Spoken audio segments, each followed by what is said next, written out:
Segregation, the Jim Crow era was a real horror. They're trying to do that now. Yeah. They are now. That's exactly And what as a they're matter of doing. fact, I was paid to collect sea urchins in St. Andrews Park. That was my stipend. We were doing research on that. So I went down there to collect sea urchins. Margaret came along with me.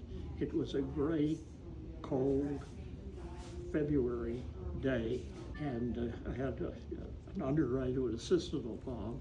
And after I'd gotten the sea urchins, I thought, well, let's go into the black area and see if it is equal.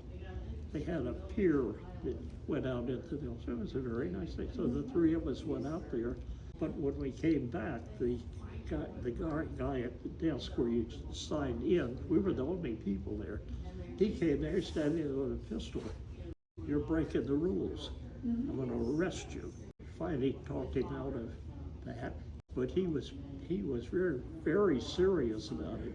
And a few days after that, I got a letter from the governor saying that I'm not welcome in any of the state parks anymore. I'm the last one of the group.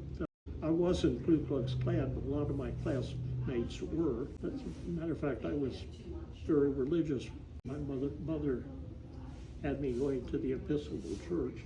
I became an acolyte, and I was sitting up in the front, and I was looking out at the people in the audience, and I realized all these people that were here for peace and confirmation and all that good stuff were actually members of the Ku Klux Klan. That's a religious group.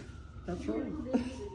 That's sad, ain't it? I decided I'm not going to go to church It's anymore. sad. What's happening today is absolutely not right. It is.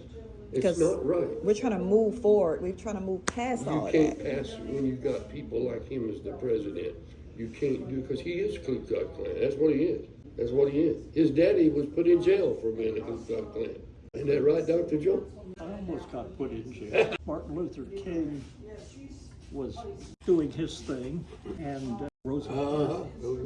Well, the black community in Tallahassee went on strike. They weren't going to ride on the city buses until this thing was resolved. And I walked downtown one day, and here were all the buses sitting around, and the bus driver standing at the door. No customers. And I got into one, walked back and sat down in the back seat. And the driver came back, yelled at me, told me, "You can't sit there." And I said, "Why not?" He said, "Well, it's for niggers." And I said, "But there aren't any here. Nobody here." Then he got mad.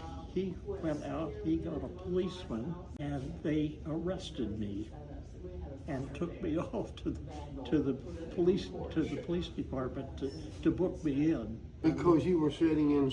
Because I was sitting in the seat that was reserved for black people. Yeah, crazy. How old were you? About 28 then. It's been a couple of years ago.